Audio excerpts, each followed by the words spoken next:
Hi అండి, hello అండి, welcome back to my channel Deepthi creations. ఈరోజైతే నేను ఎగ్గు బఠానీ కాంబినేషన్లో మసాలా కర్రీ అయితే చేస్తున్నానండి. ఎగ్గు బఠానీ మసాలా కర్రీ చాలా బాగుంటుంది. చాలా వరకు ఎగ్గు బఠానీ కాకుండా బఠానీ ఆలు కాంబినేషన్లో మసాలా కర్రీ అయితే చేసుకుంటారు. ఇప్పుడైతే నేను ఎగ్గు బఠానీ అయితే చేస్తున్నానండి. వీటికి కావాల్సినవి ఉడకబెట్టిన బఠానీస్, ఎగ్గులు, ఆ తర్వాత అల్లం వెల్లుల్లి, మసాలా దినుసులు, టమాటా ఎర్రగడ్డలండి. చూడండి, ఇప్పుడు ముందుగా మనం ఆనియన్స్, టమాటా ముందుగా గ్యాస్ మీద ఒక కడాయి పెట్టుకుని దాంట్లో కొంచెం ఆయిల్ వేసుకొని ఈ టమాటాలు, ఆనియన్స్ వేసుకోవాలండి. ఇవి మరీ వేగిపోకూడదు, అట్లా అని చెప్పి పచ్చిగా ఉండకూడదండి, కొంచెం మగ్గాలి. ఇట్లా కొంచెం మగ్గిన తర్వాత మళ్ళీ మనం పక్కన ఉంచుకున్నాం కదండి అల్లం వెల్లుల్లి సన్నగా తరిగి పెట్టుకున్నాం కదా, అవి కూడా తీసుకొని ఆ టమాటా ఆనియన్స్లో వేసి వేయించాలండి. ఇట్లా వేసి వేయించిన తర్వాత మనకు టమాటా, ఈ ఆనియన్స్, అల్లం, ఈ వెల్లుల్లి అన్నీ అనేవి ఒక కొంచెం పచ్చి వసపోయేంత వరకు మగ్గించాలండి. ఒక సిమ్లో పెట్టుకొని మగ్గించుకుంటేనే మంచిదండి మనకు, లేకపోతే నాకు మాడింది అట్లా మాడిపోద్ది. సిమ్లో పెట్టుకొని ఒక 5 మినిట్స్ కానీ ఒక 2 మినిట్స్ కానీ అట్లా మనకు ఏ క్వాంటిటీలో కావాలో ఆ క్వాంటిటీలో మగ్గబెట్టుకోవాలండి. చూడండి, ఎలాగైతే మగ్గిన తర్వాత తీసేయాలండి. ఇప్పుడు ఇలా మగ్గినాయానికి తీసేసి మిక్సీ పట్టుకోవాలండి. ఇది గ్రేవీ కోసము ఇలా టమాటా, ఆనియన్స్, మనం అల్లం వెల్లుల్లి ఇవన్నీ మిక్సీ పట్టుకోవాలండి గ్రేవీ కోసం. ఇప్పుడు అదే ఆయిల్లో కొంచెం ఉప్పు, కారం వేసుకొని ఎగ్స్ కట్ చేసి పెట్టుకోవాలండి. కట్ చేసి పెట్టుకోవాలి, ఘాట్లు పెట్టుకోవాలి. ఇట్లా రెండింటికైనా చేసుకోవచ్చు, ఘాట్లైనా పెట్టుకోవచ్చు అండి. ఇట్లా ఘాట్లు పెట్టుకున్నవి అదే ఆయిల్లో వేయాలండి. వేసి ఒక 5 నిమిషాలు అట్లా ఫ్రై చేయాలండి. ఫ్రై అయితే ఆనియన్స్, ఎగ్స్ అనేది చాలా బాగుంటాయండి.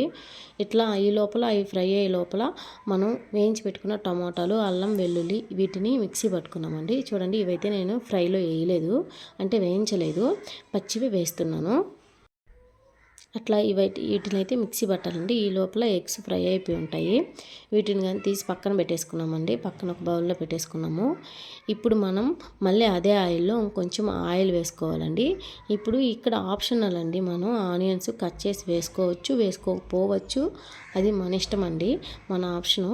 ఇవి వేసుకోవచ్చు, వేసుకోపోవచ్చు, అది మన ఇష్టం, కానీ వేసుకుంటే టేస్ట్ ఉంటుంది. అట్లా నేను ఒక చిన్న ఆనియన్ అయితే కట్ చేసి వేసానండి ముక్కలు. కట్ చేసిన తర్వాత ఇవి బాగా ఫ్రై అవ్వాలండి. ఇట్లా ఆయిల్, మనం ఎగ్స్, ఈ టమాటాలు అన్నీ వేయించాం కాబట్టి ఈ కలర్లో ఉంది. అట్లా ఏం కాదు, టేస్ట్ అయితే బాగుంటుందండి. ఆనియన్స్ అయితే ఇలా వేగిన తర్వాత మనం మిక్సీ పట్టుకున్నాం కదండి. చూడండి, మనం వేయించుకున్న అన్నీ మిక్సీ పట్టి ఇలా పేస్ట్ లాగా వస్తుంది. ఈ పేస్ట్ వచ్చి మనం వేయించుకున్న ఆనియన్స్ బ్రౌన్ అండ్ గోల్డ్ కలర్లోకి వచ్చినప్పుడు ఈ పేస్ట్ అని ఆనియన్స్లో పోయాలండి. ఇట్లా పోసి కొంచెం వాటర్ వేసి ఒక పచ్చివాసన అంత పోయేంత వరకు ఒక 5 నిమిషాలు కానీ 10 నిమిషాలు కానీ మనం ఫ్రై చేసుకోవాలండి. కొంచెం వాటర్ అయితే తప్పకుండా వేయాలండి.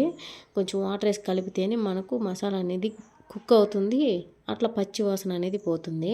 వాటర్ వేసి కొంతసేపు తర్వాత ఇప్పుడు కారం, పసుపు, మసాలా పొడి అండి. చికెన్ మసాలా కానీ గరం మసాలా కానీ, మసాలా అయితే అవసరం లేదండి, చికెన్ మసాలా కానీ మటన్ మసాలా కానీ వేసుకుంటే టేస్ట్ ఉంటుంది. తర్వాత మనకు ఉప్పు సరిపడినంత వేసుకోవాలండి. సరిపడినంత ఉప్పు, మన టేస్ట్కి సరిపడినంత ఉప్పు ఖచ్చితంగా వేసుకోవాలి. ఇట్లా వేసుకొని మళ్ళీ కొంచెం వాటర్ పోసుకోవాలండి. మళ్ళీ కొంచెం వాటర్ వేసుకొని మూత పెట్టి మగ్గించుకుంటే గ్రేవీ ఉడికిన తర్వాత మనం ఉడకబెట్టుకున్న బఠానీసు, మళ్ళీ మనం ఉడకబెట్టుకొని ఫ్రై చేసి పెట్టుకున్న ఎగ్స్ వేసేయాలండి. వేసేసి మళ్ళీ ఒకసారి కలిపి ఇంకొంచెం వాటర్ పోసుకోవచ్చండి. మనకు కొంచెం గ్రేవీ కాకుండా పులుసుగా కావాలంటే వాటర్ పోసుకోవచ్చు, గ్రేవీగా కావాలంటే పోసుకోవాల్సిన అవసరం లేదండి. అంతేనండి, ఒక 5 నిమిషాలు మూత పెట్టి మగ్గబెట్టిన తర్వాత ఎగ్గు బఠానీ కర్రీ రెడీ అయిపోయింది. అలాగే వీడియో ఎలా అనిపించిందో కామెంట్ చేయండి, లైక్ చేయండి, కామెంట్ చేయటం మాత్రం మర్చిపోకుండా. మీరు ఇలా ఒకసారి ట్రై చేసి ఎలా వచ్చిందనేది కామెంట్ చేయండి. వీలైతే ఛానల్ని సబ్స్క్రైబ్ చేసుకోండి.